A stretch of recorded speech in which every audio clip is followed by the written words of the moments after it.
The last few days I've been left to wonder what makes a Chevrolet an SS model, and this might seem like a controversial topic, but the fact is, since 1961, Chevy has put that SS badging on some pretty iconic nameplates. We've seen it on a lot of cars, but we've also seen it on some trucks, an SUV, and now we find it here on the 2025 Chevy Blazer EV SS. And I think the answer to this question ultimately is whatever Chevy says it is, and whether or not you think this is an SS, Chevy does, and it's the quickest SS they have ever produced.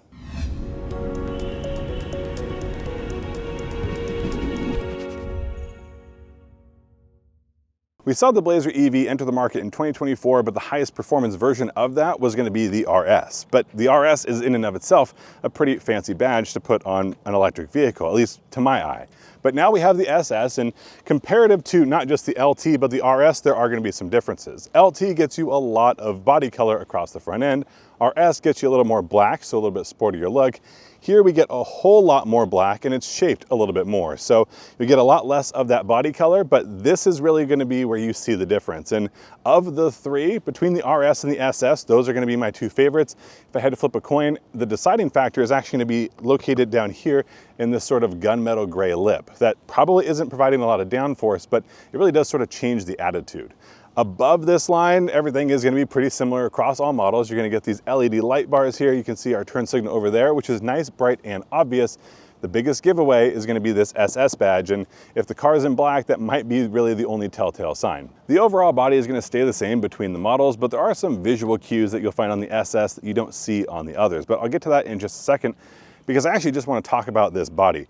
If you look at the wheelbase, it is such a high percentage of the overall length of this vehicle that proportionally it looks a little bit strange at times, but this is a pretty low, pretty long, and pretty wide vehicle that I think that matches with well. And even though we don't have any storage up front, I'm okay with that because we have such a short overhang. And even though we have storage room in the back, it again doesn't feel like it's hanging off the end. And when you're out on the road, you'll appreciate that longer wheelbase, and obviously we had to fit a battery within it. Now to some of those visual cues, things like the roofline here on all SS models are going to be black, and visually speaking, that's going to lower the vehicle, and obviously we know the lower the vehicle, the higher performance it is. That's just scientific fact. We also have some black accents down here along the side skirts. Now these are going to very closely match what we find in the RS, but we also have this gunmetal gray that very closely matches what we found up front. And that's going to start basically there on the driver door and move all the way back and kind of comes up in like a shark fin arrow piece here, though again, I think that's far more stylistic than it is functional. There have been a lot of tweaks to increase the performance of this particular model, and it's all going to start right here. 22-inch wheel is going to be what you get standard. You can also change to a different 22-inch wheel design, but it's 22 or 22. When it comes to tires, standard are going to be all seasons. If you want to upgrade, you're going to upgrade to that performance package, which really is going to change to a summer tire and the different brake components. Well, I guess brake materials. So different brake pads, different brake rotors. All SSs are going to come standard with these Brembo 6-piston brakes, but those are only in the front. We obviously do have brakes in the rear, but not Brembo branded. The rest of the changes happen farther in, and you'll feel them, but not really see them. Everything's stiffened up a little bit, including things like the anti-roll bars, the front and rear springs, as well as some changes to the dampening, really changing this suspension. But what we don't find are going to be any high-tech solutions. No adaptive suspension, no air suspension, just a standard steel spring. Around back is not where all the action happens, but there are a few things worth noting, and I think the most obvious is actually going to be here in the taillights, where we get a white out taillight instead of a red tinted taillight that you get on every other model. I think I might have preferred this being more of a smoked look, but overall it's going to be easier to smoke a white light than it is going to be a red light, though obviously not recommending any illegal changes to your personal vehicle. Things like the rear spoiler, those are all going to be the same, but they are going to be in black, so overall shape might seem a little bit different. But because this is meant to be a functional vehicle, we do still have a rear wiper. When it comes to storage, I would describe this as plenty, but probably not a ton. Although it's a lot of the shape of this that really is important. And it has a pretty good shape as far as the cargo interior, though it does have kind of a strangely short hatch, which, although it's 6 feet tall, I don't really have any issue ducking under. If I was trying to duck out of the rain, like folks know I do occasionally, this would not be terribly helpful. But back to the storage capacity, there's plenty. And if I have larger items and I want to get really clever in stacking them to make sure I can fill the space efficiently, this should be able to do it without issue. These are going to be my carry-on bags. They're not going to be the max overall carrying volume, but pretty close. And if you have a taller bag or 24-inch roller bags, you should still be able to fit them in here without a whole lot of issue. And even though I think a lot of the volume for this car is dedicated to those passengers, you are still going to be able to fit you and your passengers' items here in that rear. Down below this load floor, it's not really a 2-level floor. It's more of a organized storage capacity. And obviously we do have battery packs to consider. If you don't have a lot of people in the car, you need a little bit more storage capacity. It is a 60 folding rear seat. And if you fold that down, we're gonna get nearly flat, not entirely. If folks are curious, you probably could sleep in here without too much of an issue, although I would definitely close that moonroof because when it's morning, you're not gonna want that shining in on you. Overall, pretty practical space, and worth noting that the overall load height is nice and easy. You're not gonna have to duck down too far, and it's not too high to lift very large items. It is just above knee level for me, so I think for anyone loading in and out or unloading is gonna be pretty simple. Powering this vehicle and tucked in between that wheelbase, you'll find a 102 kilowatt hour battery pack, and considering the motor layout, you want a lot of juice on board to provide the power these motors are asking for. But when it comes to recharging, that happens right up here next to the driver quarter panel. It's gonna be behind a powered charge door, and you'll find 11.5 kilowatts of level 2 charging capability, pretty standard.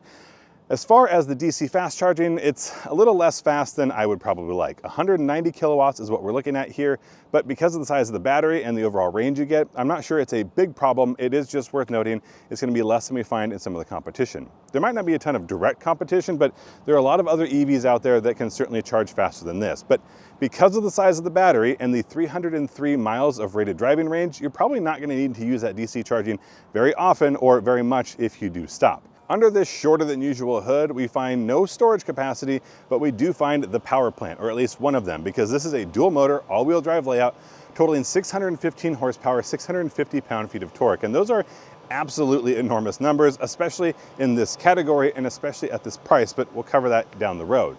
The thing is, even though this is dual motor, it's definitely a rear power bias, so that is exactly what I would want in a performance vehicle, and there's a lot of clever software on here to make sure that it handles or performs the way that you want it to.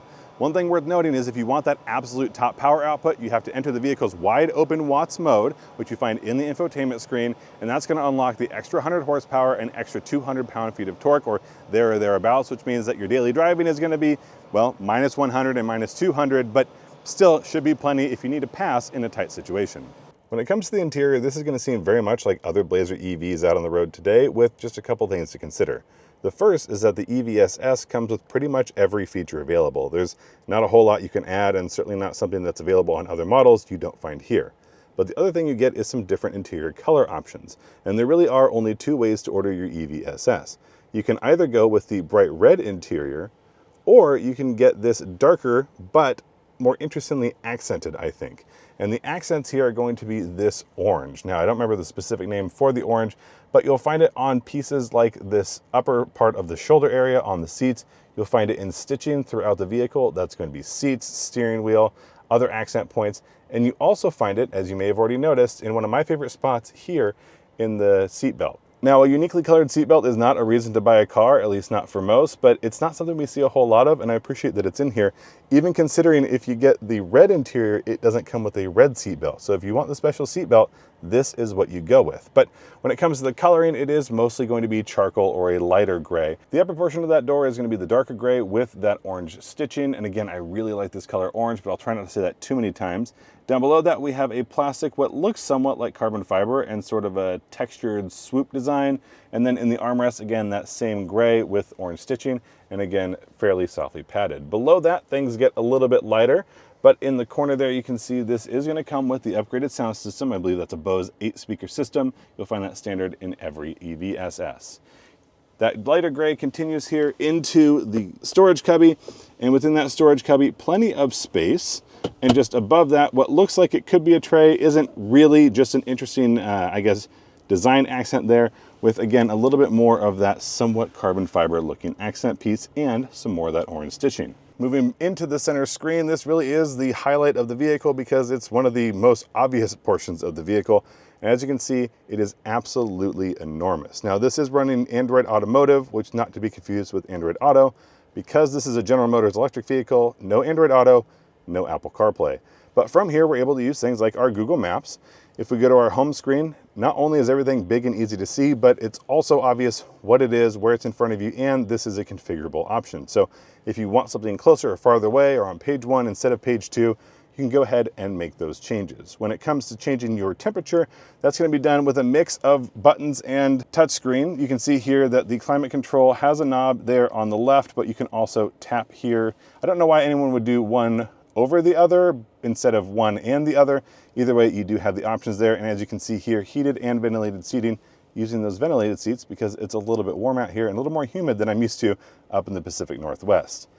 More fan buttons, so you can go up and down for your overall fan speed, but again, you can double tap or tap here on the screen to make that happen as well. So I guess you get to choose, and that's never really a bad thing.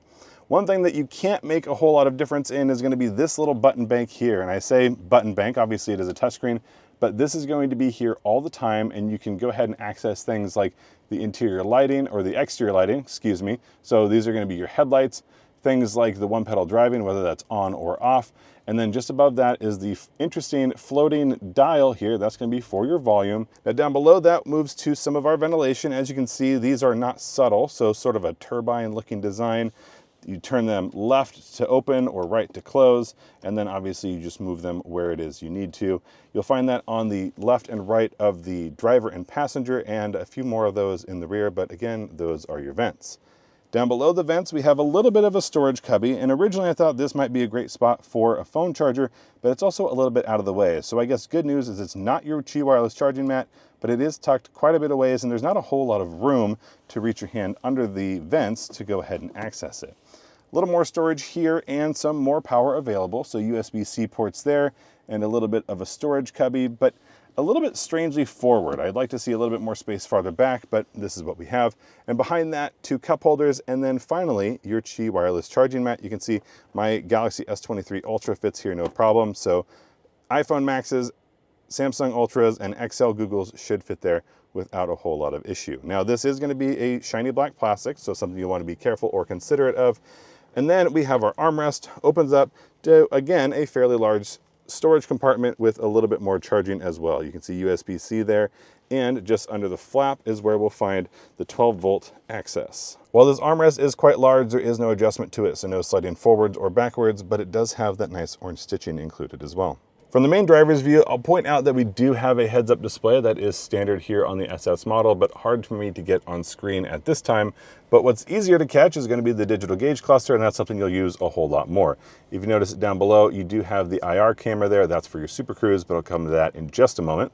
If you want to cycle through this menu, you can do so. So a few different layouts for the overall design, and some of those things are going to change depending on what driving mode you're in. But also some information you can add or remove, things like your Super Cruise screen here.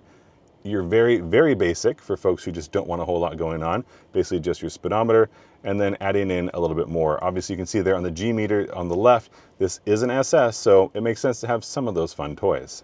Moving back to the steering wheel, it's going to be pretty familiar Chevrolet design with just a couple accents. Obviously I mentioned that orange stitching. We do have an SS logo here down at the bottom, just in case you forgot that you got the SS model. Up here on the left, the button bank is going to be mostly for your cruise control. So cruise control on, off, and activating your Super Cruise, plus changing up the overall speed and follow distance. On the right side, more infotainment style, so your voice commands, changing your music settings.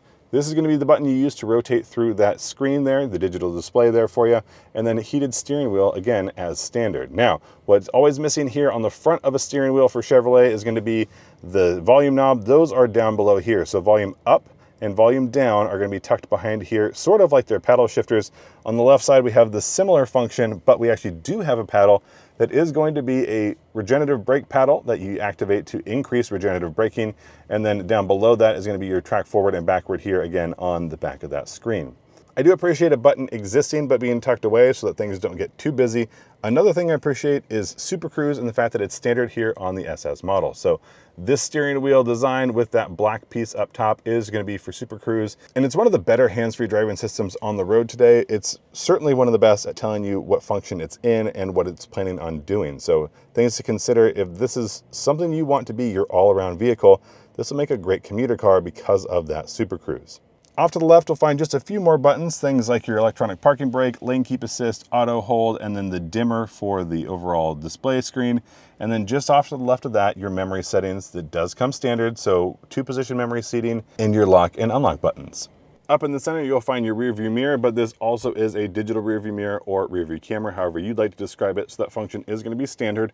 And then in this button bank, not a whole lot going on. Your basic controls for things like your OnStar, your connected services, your emergency flashers. And then finally here, next to your reading lights, are going to be controls for the panoramic moonroof, which is a tilt, open, and close, and has a powered shade to open all the way back. And it opens quite a ways, or is visible quite a ways, very nearly to over the rear passenger's head. So lots of space here. This is an option. You don't have to get it, but certainly one that I would consider.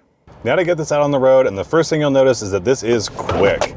Now I have wide open watts, wide open, but I can only keep in that throttle for a second or so because speed limit here is 45 and we're not trying to get any tickets today, and this will definitely get me some tickets if that's what I wanted to do. Chevy says this will do 0 to 60 in 3.4 seconds, and I'm going to say it's absolutely in that ballpark. I had one run to go ahead and test it with our equipment, and I'll admit our equipment said a different time than the vehicle said, because if you put it in launch mode, it will tell you how quickly you go 0 to 60, and I'll admit ours was a little bit higher, and I think the Chevy was a little bit optimistic. But 3.4 is exactly the range this falls in, and you can do it pretty much over and over and over, and that launch mode is a little bit tricky to get into, but once you get into your drive modes, and then turn on wide open watts, and then turn on competition mode, and then foot on the brake, punch the throttle, you'll feel it engage, and then lift off. There's your launch mode. It's not too different from other vehicles, but actually I want to talk about that competition mode just a little bit more, because competition mode is really what you want if you are going to try and tear this up on the back roads. Because it is going to understeer, the car is going to do a little bit of dialing in and out, but I'll have a chance to cover a little bit more of that later and see that a little bit more in action. But just so you know, if you are trying to get the most out of this, you are going to want to go into some of those drive modes. But I will also say that it stops pretty quickly, although we only have those front Brembos, and unfortunately I wasn't able to test based on our normal standard those 60 to 0 times, but I can tell you it's pretty quick, and I'm actually rather comfortable with it, especially consider it's about a 5,500 pound vehicle. You don't really feel it when you're driving, not too terribly much. It is well balanced, that center of gravity is nice and low, but it's also a really long wheelbase, so it just feels like it manages the weight well, and it doesn't feel like it's getting too wobbly. Most of that is going to be due to the suspension tweaks. It's not an enormous overhaul, and it is an interesting point, I think, that we're not doing any clever suspensions. It's a standard steel spring suspension, there's nothing wrong with it, but no adaptive dampers, no air suspension, no ride height adjustment, none of those things are going to be built in here. It's just, here it is. But that is going to come with a price point, and the price point there is going to be lower. I'm assuming a lot of folks who buy a Blazer EVSS or are interested in that more power are not looking for this to be their dedicated track car. Obviously, that would be probably just a bad choice overall. But it's something that they want to spice up their daily commute. They want their weekend drives to be a bit more interesting. And that's, I think, where this is going to excel, because it does have all the power, it is well balanced, but it's also really comfortable to ride in. The Blazer EV on its own is very comfortable ride in. To me, it's some sort of town car, basically. But this is going to be tightened up just a little bit, but not so much that you are at any point going to be complaining about it. So your longer road trips are going to be comfortable. And these seats, while not special to the EVSS, and I'm a little bit disappointed to that, they are nice and comfortable. And there's room for me, and there's room for passengers. The only thing we're really missing out on just a little bit is going to be passenger headroom. And that's something that I tend to run into quite a bit in some of these shorter or sportier or sexier crossover SUV type vehicles. But I don't think it's a huge problem, because most people are not either as tall as I am or have as tall of a torso as I am. And it's not just this to blame. So I don't want to just give it a pass, but it's worth noting that all things considered, there is a lot of room, especially for folks with longer legs, or like me, if you like to occasionally try and cross your legs in the back seat, something like that, you'll be able to do so pretty comfortably back here. And the sunroof, or moonroof, which we don't currently have open because it is getting a little bit warm, is really nice, big, open. It'll also tilt and, again, open all the way. And that's going to be something that really opens up the space in this cabin. So if at any point that lower roofline feels like it's a little bit cramped, the answer is right above you. You don't have to get it if you don't want to, but it's there if you need it. But one thing it will probably do is make this just a little bit louder. And that is, I think, one downside to this, especially mostly coming from those 22-inch wheels and tires, is that it does let a fair amount of road noise in the cabin. But for the price point, there has to be compromises. And I think that what Chevy's done is made sure they don't add, all the acoustic glass or all the extra insulation. I mean, the vehicle itself is heavy enough to begin with, but what it allows us to do is be comfortable on this strip, the longer road trips at higher speeds, you'll start to notice it a little bit more. While this isn't really built for the racetrack, it's actually gonna be great at something like an autocross course or your favorite backcountry road, because despite the weight, the battery is very low to the ground, the weight management is handled really nicely by the suspension, and it's actually not an overly complex suspension. There's no adaptive air, there's no fancy electronics, it's just a really well-managed system. And a lot of that management, when it does come to electronics, is done on the power end. So even though this does have a tendency, if you push hard, to go ahead and push out a little bit, you do get some understeer. It's one of those things that's managed by the fact that Chevy knows this and they expect it in a very heavy car that has lots of power. So they've been able to dial that in and out. So you're really able to get the most of it without having to think too hard. And that's the best part of driving a fun car, is not having to think too much about it. If you wanted the top-end Chevy performance vehicle, you've gone for something like a Corvette. But if you want to make your daily drive a little more interesting, or you really want to have that weekend warrior moment, this is going to be able to do a little bit of everything for you. Pretty good range, lots of power, and the ability to tear up those back roads when you want to. Now, we have the summer tires on this model. All seasons are what you get as standard, but no matter which way you do it, you're gonna have a pretty good time behind the wheel. If you're interested in a Blazer EV SS for yourself, you can probably find one on the showroom floor right now. Or if you've already purchased one and just want to see what we think, I hope you enjoy your vehicle. When it comes to that purchase price, Chevy is asking $62,095 for this package, pretty much as it sits. And there's not a whole lot you can change to it because this comes pretty much fully loaded from the factory. That means all the interior upgrades, things like heated and ventilated seats, the upgraded stereo, heads-up display, heated rear seats, power, pretty much everything. That's all built into the price of the car, including Super Cruise, which on a performance car is not always a priority, but because of all the things this can do, I think that Super Cruise is a fantastic addition. The exclusives are going to be a little bit more limited. Besides what's happening under the hood, and obviously the larger battery pack that comes along with it, we also get some of those styling cues. Things like those aerodynamic treatments that we get in the front, rear, along the sides, and those white tail lights, which I'm still a little bit torn on. Those are going to be only found here on the SS model.